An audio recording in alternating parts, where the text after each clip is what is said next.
제10편.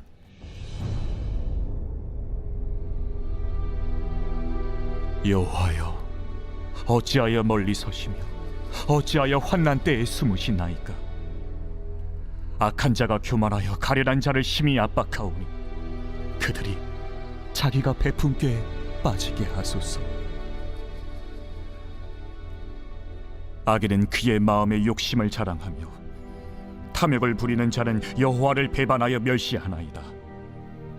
악인은 그의 교만한 얼굴로 말하기를 여호와께서 이를 감찰하지 아니하신다 하며 그의 모든 사상에 하나님이 없다 하나이다.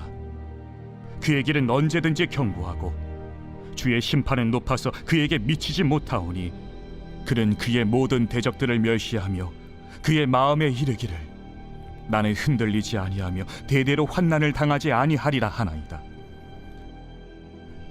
그의 입에는 저주와 거짓과 포악이 충만하며 그의 혀 밑에는 잔해와 죄악이 있나이다. 그가 마을 구석진 곳에 앉으며 그 은밀한 곳에서 무죄한 자를 죽이며 그의 눈은 가련한 자를 엿보나이다. 사자가 자기의 굴에 엎드림같이 그가 은밀한 곳에 엎드려 가련한 자를 잡으려고 기다리며 자기 그물을 끌어당겨 가련한 자를 잡나이다. 그가 구풀이 엎드리니 그의 포악으로 말미암아 가련한 자들이 넘어지나이다.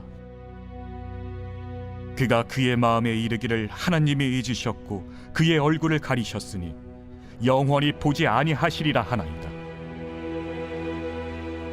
여호와여, 일어나옵소서. 하나님이여, 손을 드옵소서. 가난한 자들을 잊지 마옵소서. 어찌하여 악인이 하나님을 멸시하여 그의 마음에 이르기를 주는 감찰하지 아니하리라 하나이까? 주께서는 보셨나이다. 주는 재앙과 원한을 감찰하시고 주의 손으로 갚으려 하시오니 외로운 자가 주를 의지하나이다. 주는 벌써부터 고아를 도우시는 이신이이다. 악인의 팔을 꺾으소서. 악한 자의 악을 더 이상 찾아낼 수 없을 때까지 찾으소서. 여호와께서는 영원 무궁하도록 왕이시니 이방 나라들이 주의 땅에서 멸망하였나이다. 여호와여, 주는 겸손한 자의 소원을 들으셨사오니 그들의 마음을 준비하시며 귀를 기울여 들으시고 고아와 압제당하는 자를 위하여 심판하사 세상에 속한 자가 다시는 위협하지 못하게 하시리이다.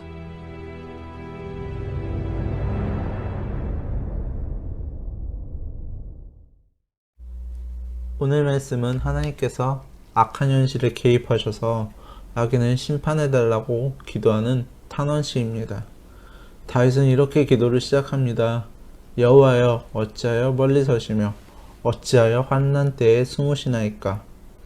이 구절을 보면 다윗은 어찌하여 라고 의문을 표하고 있지만 그것은 불신앙적인 의문이 아니고 하나님에 대한 깊은 신뢰를 바탕으로 한 신앙적인 의문인 것을 볼 수 있습니다. 즉, 하나님께서 멀리 숨어 계신 것처럼 악한 현실에 개입하지 않느냐고 하면서 의문 형식으로 간절한 탄원 기도를 한 것입니다. 극심한 고난 중에는 하나님이 멀리 숨어 계신 것 같았지만 금이 재련될 때 재련사가 용광로를 떠나지 아니하듯이 우리 하나님께서는 성도 곁을 떠난 적도 없으십니다. 그래서 가끔 하나님께서 잠잠하신 이유를 보게 되면 그것은 바로 연단과 시험을 위해서입니다.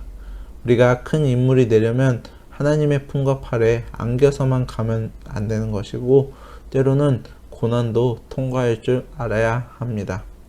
그 원리를 알면서도 악인의 협박이 계속되자 다윗은 어찌하여 라고 의문을 표한 것입니다. 그러면서 교만하고 욕심이 많고 포악한 악인의 특징을 4가지로 묘사하였습니다. 첫 번째로는 악인은 교만하다는 것입니다. 교만은 악인의 특징이고 또한 교만한 사람은 가련한 자를 보면 긍휼한 마음을 가지기보다는 더 누르고 괴롭힙니다. 그처럼 악하고 교만한 자의 꾀는 결국 자기를 죽이고 멸망시키는데 그렇게 자기 꾀에 빠지게 해달라고 시편 기자는 기도하고 있습니다. 두 번째로 악인은 욕심이 많았습니다. 악인은 마음의 욕심을 사랑하며 불의하게 재물을 얻으려고 탐욕을 부리면서 우리 하나님을 배반하고 멸시를 합니다.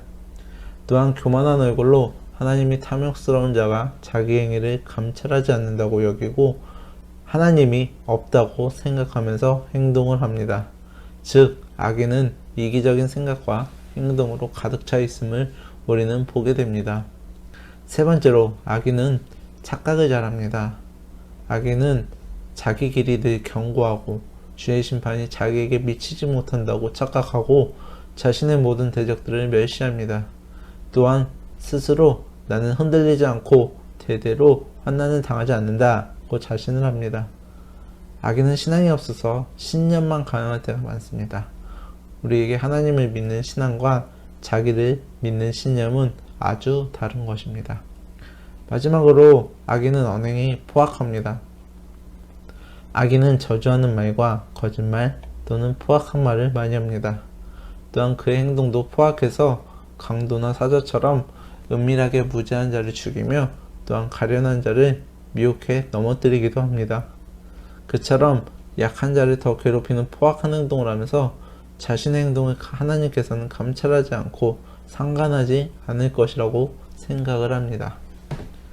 이러한 악인들의 행포에 대해 울분을 품고 있는 시인은 하나님이 그 문제에 즉시 개입하여 능력의 손길을 베풀어 주시고 특히 가난한 자를 잊지 말아달라고 기도하면서 그와 동시에 자신의 기도에 하나님께서 응답해 주실 것이라는 믿음의 고백을 하게 됩니다.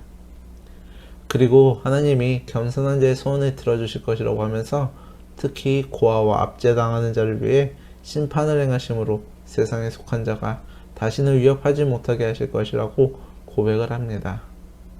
오늘 함께 나눈 본문에 나오는 시인의 기도는 응답받는 기도의 핵심 요소가 무엇인지를 또한 잘 말해주고 있습니다.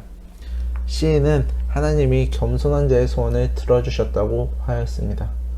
가장 위대한 기도는 겸손한 마음으로 소원을 아뢰는 기도입니다. 진실한 마음과 간절한 마음과 겸손한 마음이 담긴 상대에서 기도 표현도 아름답다면 정말 좋지만 그저 그것이 사람들을 하고 진실함과 간절함이 없이 아름다운 표현만 쓰는 그러한 교만한 기도는 우리 하나님께 상달될 수가 없습니다. 하나님은 겸손한 자의 소원을 들어주십니다. 그러므로 겸손한 마음을 예비하셨다면 그 다음에는 마음껏 소원을 하나님께 아뢰시기 바랍니다. 그러면 구하거나 생각하는 것 그 이상으로 넘치게 채워질 것입니다. 그런 의미에서 겸손은 신앙의 꽃이며 기도의 핵심 요소입니다. 우리에게 믿음 생활에서 겸손한 순종보다 더 아름다운 것은 없습니다. 사도 바울은 그렇게 많은 은혜를 받았으면서도 자기를 죄인 중에 괴수라고 하였습니다. 그에게는 겸손이 몸에 배인 것입니다. 반면에 어떤 사람은 은혜를 좀 받으면 마음이 한참 높아집니다. 그러나 은혜를 많이 받을수록 자신의 부족과 허물을 깨닫게 되기 위해 자연히 겸손해집니다. 겸손은 이미 은혜 받은 징표이자 앞으로 은혜 받을 징표가 됩니다. 낮은 골짜기에는 이슬이 많이 내리지만 바람이 많이 부는 산꼭대기 높은 곳에는 이슬이 내리지 못합니다. 사랑하는 여러분, 자세를 낮출 때 자리는 높아질 수 있는 것입니다. 여러분, 아무 일이나 다 할 수 있을 만큼 더 배워야 합니다. 조금 배우면 교만해지지만 더 배우면 겸손해집니다. 익지 않은 벼는 고개를 빳빳이 들고 서 있지만 익은 벼는 고개를 푹 숙이게 됩니다. 우리가 고개를 숙여질 만큼 더 배우고 겸손해질 만큼 더 은혜를 받아야 할 줄로 믿습니다. 우리 미리 허리 굽히는 훈련을 많이 하면 나중에 허리를 펴는 상황이 생기게 됩니다.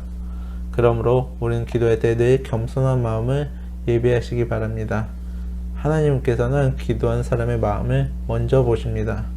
그 마음이 겸손하게 오직 하나님께만 열려 있어야 할 줄로 믿습니다.